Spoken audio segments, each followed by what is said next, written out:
We're getting a divorce. Which one of us do you girls want to live with? Our eldest daughter, Sally, was the first to respond. I want to live with Dad, she declared. What? My husband was shocked by her words. Our second daughter, Molly, chimed in. Me too. I want to stay with Dad, she affirmed. The twins also expressed their desire to be with their father. Kevin looked like he was turning blue hearing what our daughters were saying. If that's what the kids want, you have the responsibility to take care of them, you know. I reminded him. My name is Sarah, a 45-year-old office worker. I married Kevin when I was 25. Despite numerous arguments and near divorces, we managed to stay together for 20 years, mostly because of our children. We have 4 kids, our oldest in her senior year of high school, our second daughter a sophomore, and the twins currently in 8th grade. We never expected to have such a large family, but they all get along and Kevin and I are doing well. Now that our daughters are grown, I'm lucky I don't have to worry about them all the time. I can focus on work, especially since we live in a house owned by my grandfather, so there's no rent or loan stress. Watching my children grow up has been the greatest joy. Sally's applying for college, and we support her studies by making midnight snacks. As they've grown older, Kevin and I have found more time for ourselves, thanks to the kids helping with chores.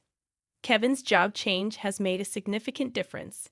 He's more relaxed, smiling more often, and even suggests going on vacations. He's an amazing husband who cares deeply for our family. This year marks our 20th anniversary, and the children had planned a celebration. However, something unexpected happened before we could celebrate. During one dinner, my second daughter, Molly, seemed rather distant. She didn't respond much, and it was clear she had something on her mind. I figured it might be the onset of puberty, but I decided to check in with her after dinner. Molly, can I talk to you? I asked as gently as I could. Mum, she replied softly. Is something bothering you? You seemed a little off today. I expressed my concern. Yeah, she admitted hesitantly. Whenever you're ready to talk, I'm here to listen, I assured her, preparing to leave her room. But just as I turned to go, she stopped me. Wait, she said, and I paused, closing the door again. Actually, she began, trailing off into an uncomfortable silence. My nerves spiked as I waited for her next words. Then, unexpectedly, she dropped a bombshell. I saw Dad working with a woman I don't know, she confessed. What? I exclaimed, struggling to process the revelation. Maybe it was someone from the office, I suggested, trying to rationalize. No, I don't think so. They were working? Closely, Molly clarified. I was speechless. Was my husband having an affair? While we lacked concrete evidence, the intimacy described left little room for doubt. I'm sorry you've had to see that, I apologized, feeling a mix of emotions. Why are you apologizing? You've done nothing wrong, Mom, Molly reassured me.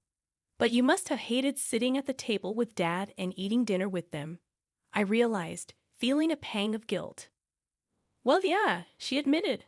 Thank you for telling me. That was a very brave thing to do. I commended her, grateful for her honesty. I'll look into it, okay? I promised, determined to get to the bottom of things. I couldn't shake the sadness I felt for Molly and the burden she carried. If Kevin was indeed cheating, it was unacceptable. How could he plan a family vacation while betraying our trust? Was it all just an act? In any case, I needed more evidence. So I made the difficult decision to reach out to a private detective. A few weeks passed, and I finally received the results of the investigation. To my dismay, the conclusion was clear. Kevin was indeed having an affair. The shock hit me like a tidal wave. Deep down, I had hoped it wasn't true, but reality crashed down on me. With a heavy heart, I shared the news with Molly. Her reaction mirrored my own disbelief. She had always looked up to Kevin as a father figure, so I could only imagine how devastating this revelation was for her. I can't believe it, Dad, Molly uttered, her voice tinged with disappointment. Mom, you are divorcing him, right? She asked, her eyes searching for confirmation. Yes, I replied sullenly, my mind reeling with the weight of the decision. Well, I have to speak to all of the girls to see what they want, Molly insisted, her resolve firm. I can't stand having a dad who cheats on you, Mom. Okay, I'll go and get everybody so we can talk. I agreed, preparing to gather the family for a difficult conversation. It was a Saturday, and the children were all at home. Kevin claimed he had work to attend to, but I couldn't shake the doubt gnawing at me. As I sat down with my daughters and revealed Kevin's betrayal, their reactions mirrored my own shock and disgust. Unbelievable. One of them whispered, capturing the collective sentiment of our shattered family. Sally looks like she could throw up, she says, visibly disturbed. Even the twins, though only in junior high, understand what an affair entails. Do you think I should divorce your dad? I asked them, seeking their input. The children nod in unison, affirming that they'll stay with me after the separation. If that's the case, there's no reason to continue my marriage, I conclude. Deciding to divorce Kevin, I wait until he's home to break the news. Sitting him down on the sofa in our living room, I brace myself for the difficult conversation. I need to talk to you. I begin, but before I can say more, he blurts out something unexpected. I'm sorry. I've been having an affair, he confesses. Huh? What? Are you telling me this? I'm taken aback by his sudden admission. She's pregnant, he adds, dropping another bombshell. Pregnant? I repeat, stunned into silence. I hadn't anticipated him willingly disclosing the affair, let alone the news of a pregnancy. So you want to be with this woman? I asked incredulously, trying to process everything. Yeah, I'm sorry, Sarah. I want a divorce so that I can be with her. You can have custody of the children, he says, his tone apologetic, but his words a mess. Who does he think he is? Does he think he'll be forgiven just because he's allowing me to keep the children? I fume internally. You've got to be kidding me. Do you really think you can be so selfish? I retort, unable to contain my anger. Yeah, but she's pregnant, he argues, as if that justifies everything. You're the ones who weren't being safe. You only have yourselves to blame, I shoot back, feeling a surge of frustration. That has nothing to do with me, he insists, his words cutting deep. How can you say that? I shake my head in disbelief. Anyway, I'm going to be with her, so if you think about it, he declares, starting to pack his bags without a hint of shame. As he leaves, seemingly unfazed by the chaos he's caused, the children storm into the living room, their expressions a mix of anger and disbelief. I can't believe it. What was he thinking, talking about us like that? I express my disbelief to my daughters, seething with anger.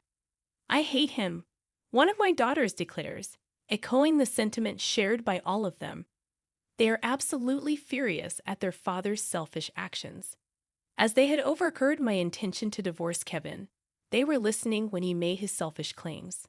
I am beyond angry and amazed at Kevin's audacity.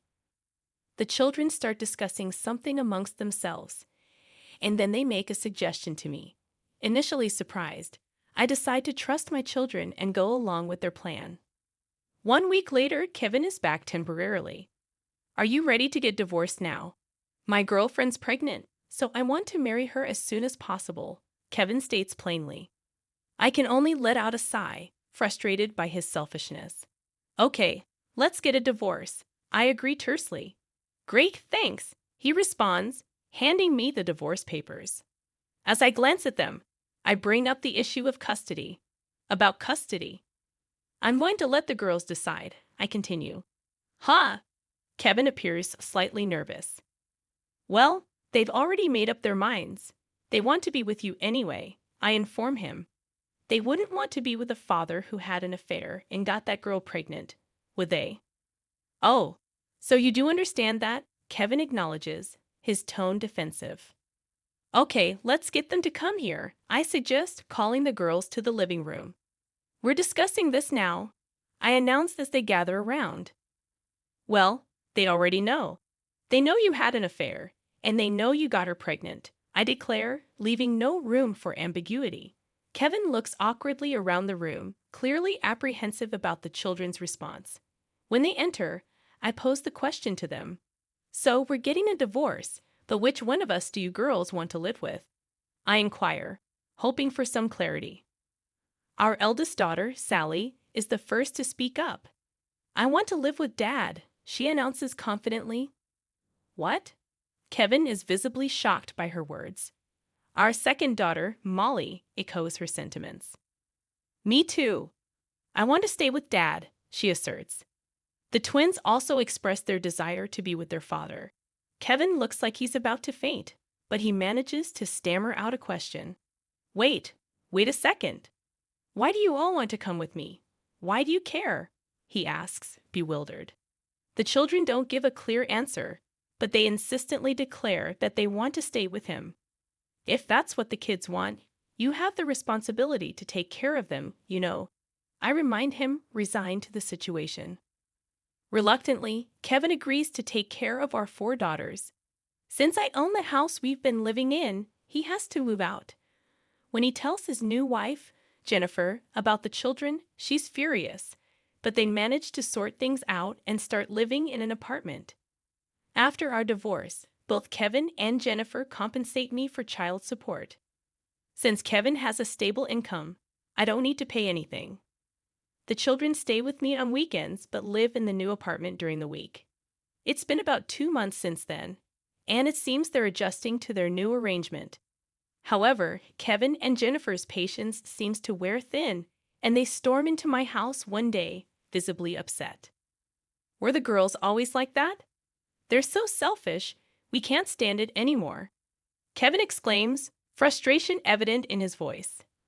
Jennifer is equally emotional. How did they end up growing up like that? They complain to me every single day, she laments. Internally, I'm amused by their outburst, but I keep my composure and respond calmly. What are you talking about? They're all very nice girls. They helped around the house when they were living with me, and they never complained about anything. Kevin and Jennifer continue their grievances, citing expenses and the girls' behavior. But I remain firm. That's none of my business. You two have to raise them, I assert, holding my ground. You need to take responsibility. We had to find a place with 4 bedrooms because of all of them moving in. It's completely over my budget, Kevin complains, shifting the blame onto me. You only have yourself to blame, don't you?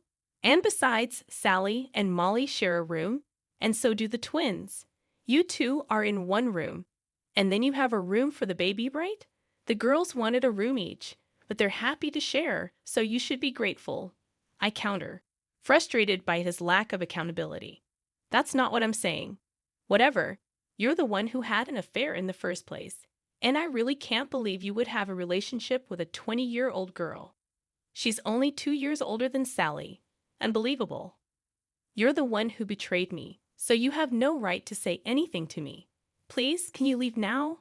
I demand, trying to end the conversation. Kevin and Jennifer suddenly start to panic. Wait, please wait. I came here to say I want you to take them back. We can't cope with it any longer, Kevin pleads, realizing they can't handle the children's behavior anymore. Okay, if you say so. I felt sorry for them for having to live with someone as terrible as you to begin with. But you're going to pay child support until all of them come of age, I decree firmly. What? No way. That's going to be so expensive with 4 girls.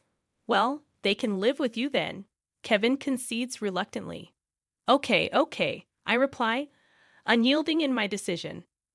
Jennifer is furious at Kevin's acceptance. Wait a second. No, I thought it was just compensation, but in addition to that, we're in this terrible state, and we're going to have to pay child support too? I want a divorce. I'm not going to be poor, she explodes, revealing her true motives. What? Wait a moment. What about a baby? There is no baby. Kevin realizes he's been deceived.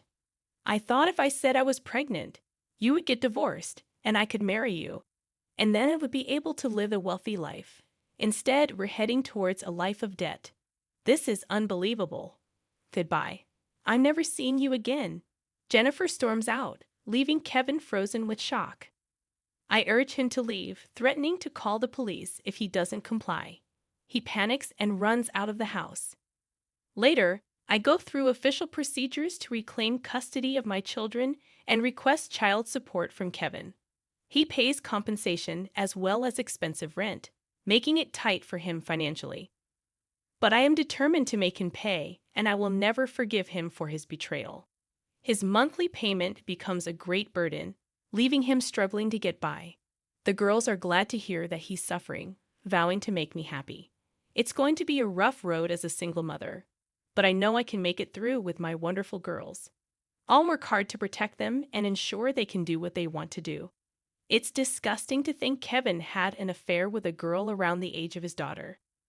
But I love the way the children stick together, causing trouble for Kevin and his lover. I hope Sarah and her daughters continue to help each other and live as a happy family.